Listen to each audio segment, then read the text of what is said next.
Essa história começa após a abdicação de Dom Pedro I e o período conturbado da regência. O país se preparava para uma nova fase, o Segundo Reinado.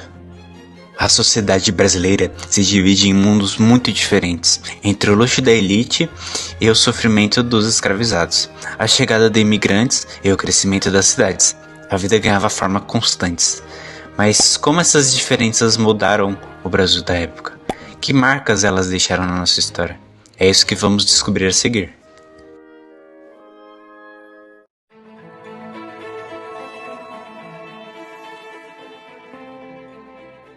No Segundo Reinado, a sociedade brasileira ainda carregava fortes marcas do período colonial. No topo da pirâmide estavam os barões do café, grandes proprietários de terra, que acumulavam riqueza e prestígio, e exerciam uma enorme influência junto ao imperador. Na base, a realidade era totalmente diferente. Milhares de pessoas escravizadas que sustentavam a produção agrícola, especialmente o café, o ouro verde, que era o motor da economia. A escravidão não era apenas uma instituição econômica, mas também um elemento central da organização social. Porém, esse cenário começou a realmente mudar com a chegada de imigrantes europeus, que trouxeram novas culturas e novas formas de trabalho, e foram substituindo, aos poucos, a mão de obra escrava. Nas cidades, essa transformação ela deu origem a uma classe média urbana, que era formada por comerciantes, funcionários e profissionais liberais, que ganhavam cada vez mais espaço. Assim, o Brasil do Segundo Reinado, ele era um país de contraste. De um lado, a elite rural e escravista, que foi mantendo seus privilégios, e de outro, a formação de uma sociedade urbana, mais diversificada, que anunciava o fim de uma era e o início de outra.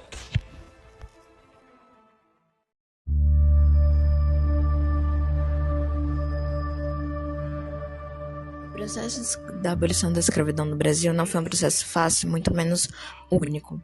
Ele teve vários momentos e um longo caminho.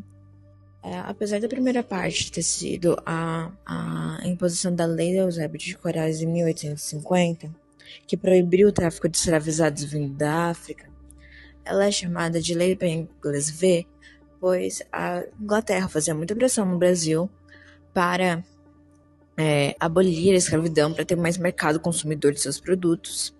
Mas ela não foi realmente efetiva aqui no Brasil, pois ainda continuou acontecendo de forma clandestina ao tráfico negreiro.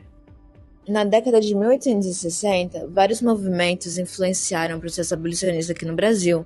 Alguns deles foram a Guerra Civil dos Estados Unidos, a abolição da servidão na Rússia e o fim da escravidão nas colônias de Portugal e da Espanha.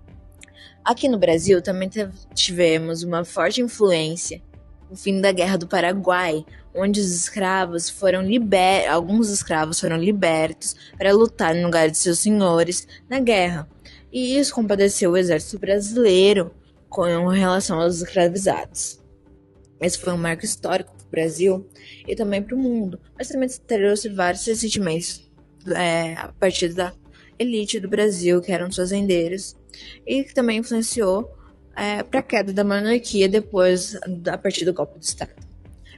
É importante ressaltar também que, apesar de ter sido livre judicialmente, os escravos não receberam nenhum apoio.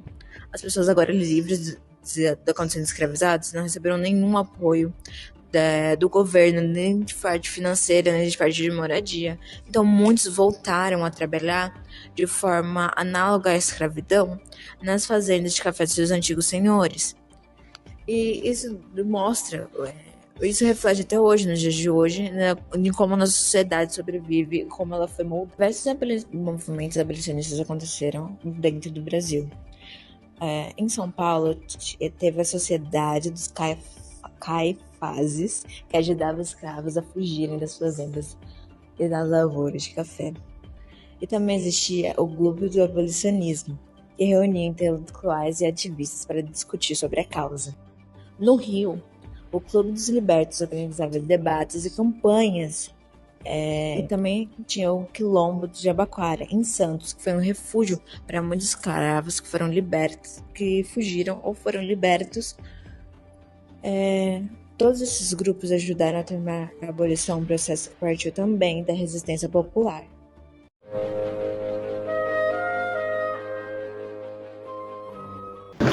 Durante o Segundo Reinado, sob o governo de Dom Pedro II, o Brasil viveu intensas pressões internas e externas para acabar com a escravidão. Nesse período, foram criadas leis que aos poucos foram enfraquecendo esse sistema escravista até a sua extinção em 1888. E vale lembrar que o Brasil foi o último país das Américas a abolir a escravidão. Lei Eusébio de Queiroz. Durante o governo de Dom Pedro II, essa lei foi uma resposta às pressões da Inglaterra, que já havia abolido a escravidão das suas colônias e queria que os outros países fizessem o mesmo. A lei proibiu definitivamente o tráfico transatlântico de escravizados para o Brasil, dificultando a entrada de novos escravos que vieram da África. Essa lei não deu liberdade imediata para os que já estavam em território brasileiro, mas marcou um passo importante ao impedir a renovação da mão escrava. Lei do Ventre Livre. Conhecida também como a Lei Rio Branco, declarou a liberdade dos filhos de mulheres escravizadas nascidos a partir daquela data. Porém, até completarem 21 anos, esses filhos poderiam permanecer sob tutela dos senhores de suas mães, funcionando, na prática, como uma forma disfarçada de manutenção da exploração. Foi vista como uma lei de transição que visava diminuir bastante a escravidão sem causar uma abolição imediata. Lei dos Sexagenários. Também chamada de Lei Saraiva-Cotegipe, determinava que os escravos acima de 60 anos eram libertados da mão de obra escrava. A lei ainda tinha efeito prático limitado, pois a expectativa de vida da população escravizada era baixa por conta dos esforços que eram necessários para exercer o trabalho escravo. Ainda assim, foi um marco simbólico no processo abolicionista, mostrando que o sistema estava cada vez mais fraco em questão à escravatura. Lei Áurea. Criada em 13 de maio de 1888 pela princesa Isabel, regente do Brasil na ausência de Dom Pedro II, tinha apenas 2 artigos. O primeiro, que declarava extinta a escravidão no Brasil. O segundo revogava todas as disposições contrárias à lei. Representou o fim oficial de mais de 3 séculos de escravidão no Brasil, no país. Mas o governo não deu assistência política para os ex-escravos após a abolição.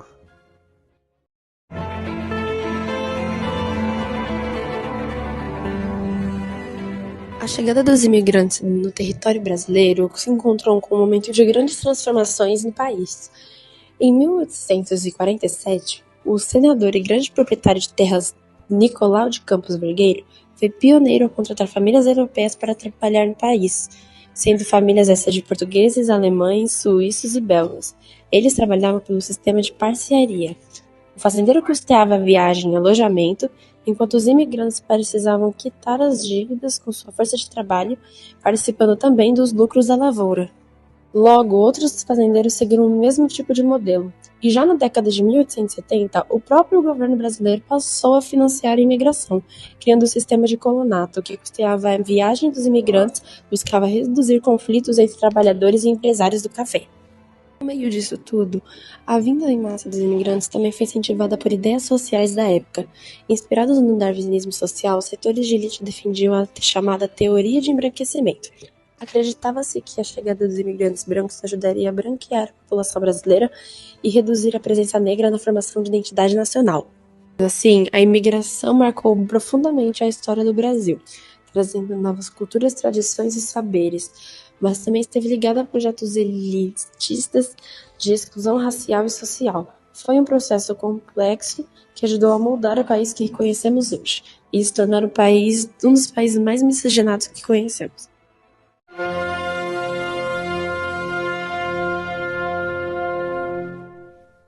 No segundo reinado, em 1848, iniciou a Revolta Praieira em Pernambuco e foi a última grande movimentação liberal do Brasil. Aconteceu por causa do descontentamento da população em relação à grande concentração que as famílias da elite rural tinham sobre a economia e política. E jornalistas, comerciantes e profissionais liberais pediram por voto democrático, menos influência da elite e liberdade de imprensa. Apesar da grande mobilização que a revolta teve, o governo imperial reprimiu duramente a revolta.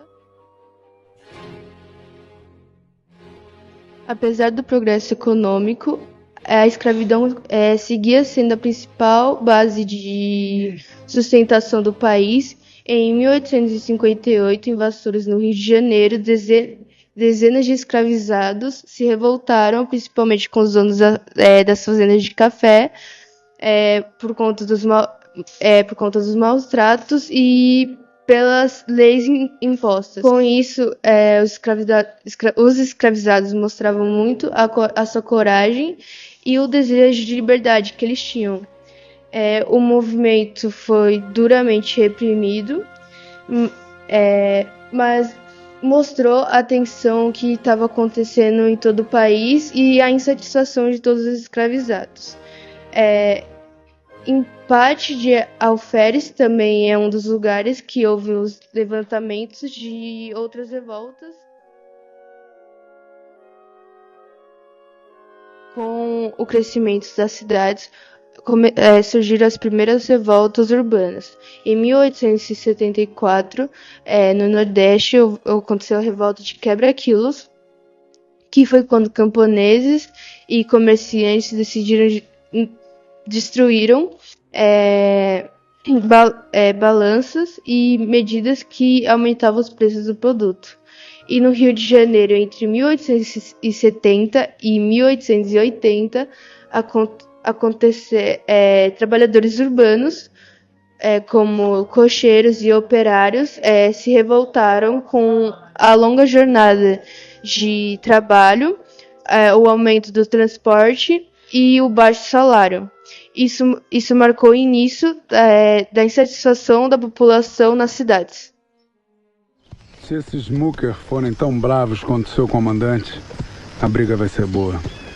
Entre 1873 e 1874, ocorreu a Revolta dos Muckers, em Santa Catarina, envolvendo colonos alemães e seus líderes religiosos. Ninguém aqui vai se render. Falando em nome de Jacobina Maura. O movimento surgiu devido aos conflitos internos na comunidade, disputas religiosas e tensões com autoridades locais. Os Muckers, seguidores de um líder chamado Jacobina Mendes, resistiram à repressão e acabaram sendo violentamente combatidos pelo governo. Essa revolta mostra que nem todas as tensões sociais eram urbanas ou ligadas à escravidão. Havia também conflitos de identidade, fé e organização comunitária no Brasil rural do Segundo Reinado.